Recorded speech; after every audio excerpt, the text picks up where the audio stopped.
2. Let's try this again. So, welcome back to my YouTube channel, everyone.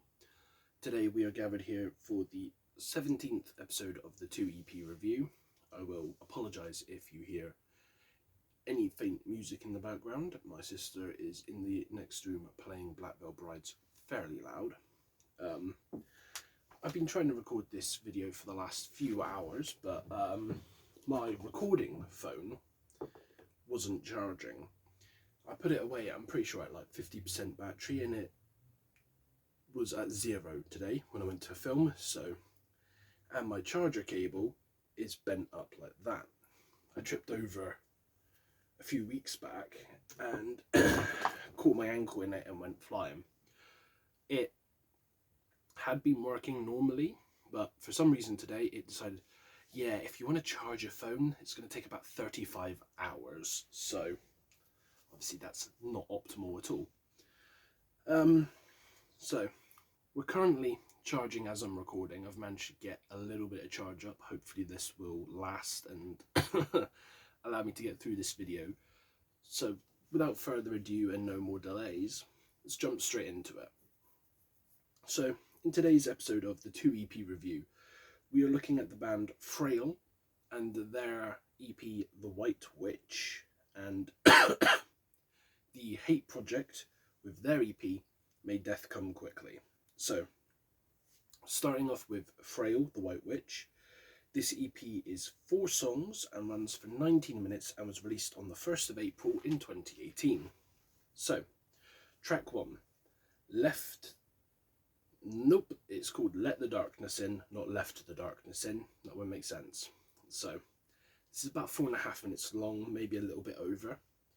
The opening track is rather slow. There's these soft, understated vocals, but they're over like some fairly solid drums and guitars and bassy riffs. It's not bad. It's a little bit repetitive, and my biggest annoyance or criticism, I guess, would be the fact that at times, bearing in mind I was playing this through a fairly loud speaker, and I tried listening to this with earphones in as well, so 2 different mediums. The vocals were really hard to hear at times, like compared to other artists. I don't know if this is because of the way that it was mixed, if it's intentional, if it was accidental or what, but it's definitely something that stood out to me. And I, as someone that heavily focuses on vocals a lot of the time, like as you would know by now, vocals and drum work are 2 things that I fanatically kind of focus on to a degree. So having something so soft and understated and hard to hear at times was really kind of a bit of a letdown to me. But yeah, with that we move on to track 2, The White Witch, which is about 5 minutes and 25 seconds. So we start with a bit of a doomy, heavy bass line on this one. The guitar riff kind of comes in with these slow drums crashing underneath it a little bit. But again, when the vocals come in, they feel very distant, very quiet, very pushed back in the mix. I don't hate it, but I do wish it was just a little less spacey. And I did search up the band Frail, and apparently they are a doom metal band, apparently. But they cite bands inspiration like Black Sabbath and stuff like that, or some shit, from what I've seen. So, I'm not well versed in doom metal. Like, obviously I'm a big Black Sabbath fan. I like early era Ozzy, all eras of Ozzy, but that's probably to the extent of where my doom metal knowledge goes, I guess. Like, so I don't know if these like distant, pushed back in the mix vocals are par for the course, but it sounds like the Frail vocalist has a really good voice, and it's just annoying that it's so hard to hear her over the rest of the stuff. So like I said, especially on this second track where The first track, it was a bit more clear, but the second track, it's a bit more spacey, a bit more distant and pushed back, and you're kind of straining to try and work out what's going on a lot of the time. Whereas everything else, like the drums, the bass line, the guitar work, sorry, hiccups, all of that stuff is relatively clear and easy to pick up on. But yeah, with that, we end up going to track 3, which is called Wandering Star. This is just shy of 4 minutes long. And again, we start with another deep bass line. Then the vocals are, again, so low it's hard to hear. At first, it does pick up a little bit, but quite literally only for the chorus, and then it goes back to being distant again.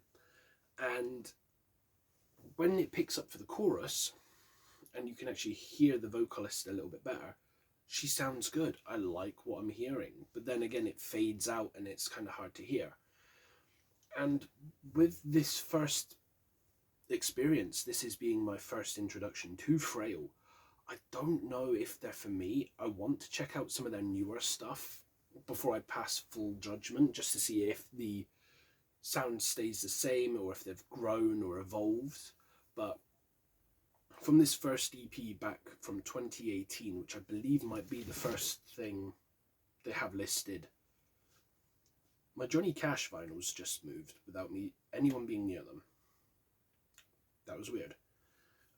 Yeah, so with this being my first introduction, it does make me hesitant, but I am going to attempt to see what else they have and see if things have picked up.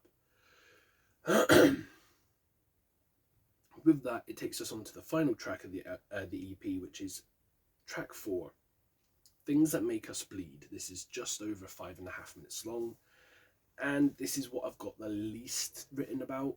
The final song isn't bad, but it didn't really do anything for me. It just kind of felt a little bit boring, a little bit bland, and monotonous to get through. I didn't like this one at all compared to the other 3, where I at least had some positives to draw off of. This one just felt a little bit like it fell flat completely. Could be me being overly negative, could be that this sound isn't for me. It could be a mixture of different things, but there's something with this one that did not gel at all. So with that being said, that is it for EP1. We'll move on to EP2, which is the band The Hate Project, with their EP May Death Come Quickly. This is 4 songs again. This runs for 11 minutes and was released on the 8th of November 2024. Track 1 is called Sons of Damnation. This is about 2 minutes and 50 seconds. We get a quick start, drums ripping through, guitars blazing, the vocals come in crisp and clean. They're a solid mix of different speeds, styles, squeals, techniques, and it makes for a very strong opener that showcases a lot of what this band can do. Like I said, the vocals are very well done. And when I say they're clean, I'm not meaning they're clean singing. I mean they're like, there's no, like, it doesn't sound forced, it doesn't sound strained, there's no unnecessary distortion on the vocals. It sounds like just pure power from the vocalist. And this is again my first introduction to the Hate Project, I believe, and it's from this one song alone I was like, I feel like I'm definitely going to enjoy this album a little bit more. EP, sorry, not album. With that being said, it is a fairly short song, being 2 minutes 49 at 2 minutes 50 at most, sort of thing. So there's a lot packed into that 2 minutes. Like I said, different vocal styles, techniques showcased. There's some great pig squeal style stuff. And then we move on to track 2, which is called Deep in the Mire. And again, sorry, yawn. It's a hiccup and a yawn. Can we get a burp in as well? Fuck knows. That being said, this is about 2 minutes and 51. We get another quick start with solid drum work and guitars. The vocals again come in and they're really solid, really strong, really well mixed. I can't state how much I really enjoyed the drum work on this particular track. I don't really know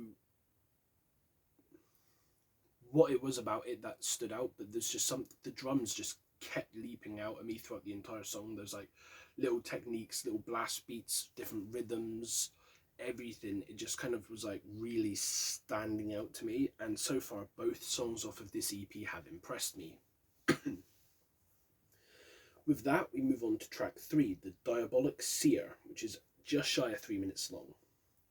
We start with a solid drum, guitar and bass groove, which kind of leads in for a little bit, and then the vocals glide in and remain really solid and diverse in styles and techniques and flow patterns, whilst the drums and guitars all accent it really well. And again, as opposed to the first EP where the drums and guitars and stuff were drowning out the vocals, this all gels really well.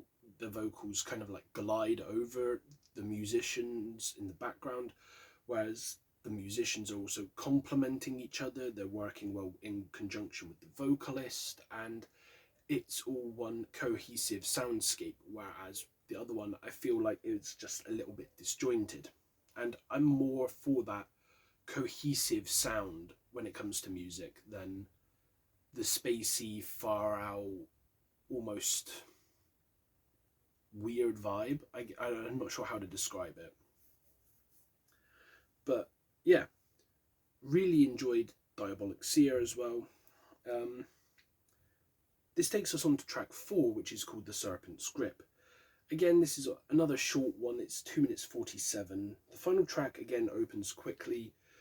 There's a bit more differentiation in this one. We use a bit of a dropout vocal, which has some distortion on it, and they repeat the line "eyes wide open," and like this is where like the distortion adds to that like line being repeated, and it kind of picks up the distortion each repetition, so it sounds a bit more corrupted, a bit more devilish, demonic, a bit more creepy. And I feel like that was a nice touch, especially with the way that everything kind of faded out to let these lines sit in the air a bit. It really just made it all work, made it click a bit. And you know, still with the rest of this track, the drum work was superb as well. The guitar work was a standout on this one. The blast beat usage was particularly really solid near the end. And my biggest criticism for this track in particular was, as everything is all really kind of like vibing and gelling well, where you kind of get to this crescendo for the track to finish, and it just abruptly ends and leaves you wanting more. So I like it in the fact that they make you want more, because like 4 songs isn't really enough. Obviously 6 songs is kind of like the cut off for an EP. So if you had like maybe one more song on here, like another, you ended it off with one more track, like another 3-minute-ish one, just to take it up to that like 5 songs, 14-15 minute mark, would have been ideal. But I still thoroughly enjoyed this track, this EP. Left me wanting to check out more of their work, and I feel like it was a very good introduction to me for this band. So in order of the EPs, and with them both being 4 songs long, we're going to go through my best to worst. So for EP1, which is Frail with their EP The White Witch, in order I would go my favourite track, White Witch, 2 is Left to Darkness, 3 Wandering Star, and 4 Things That Make Us Bleed.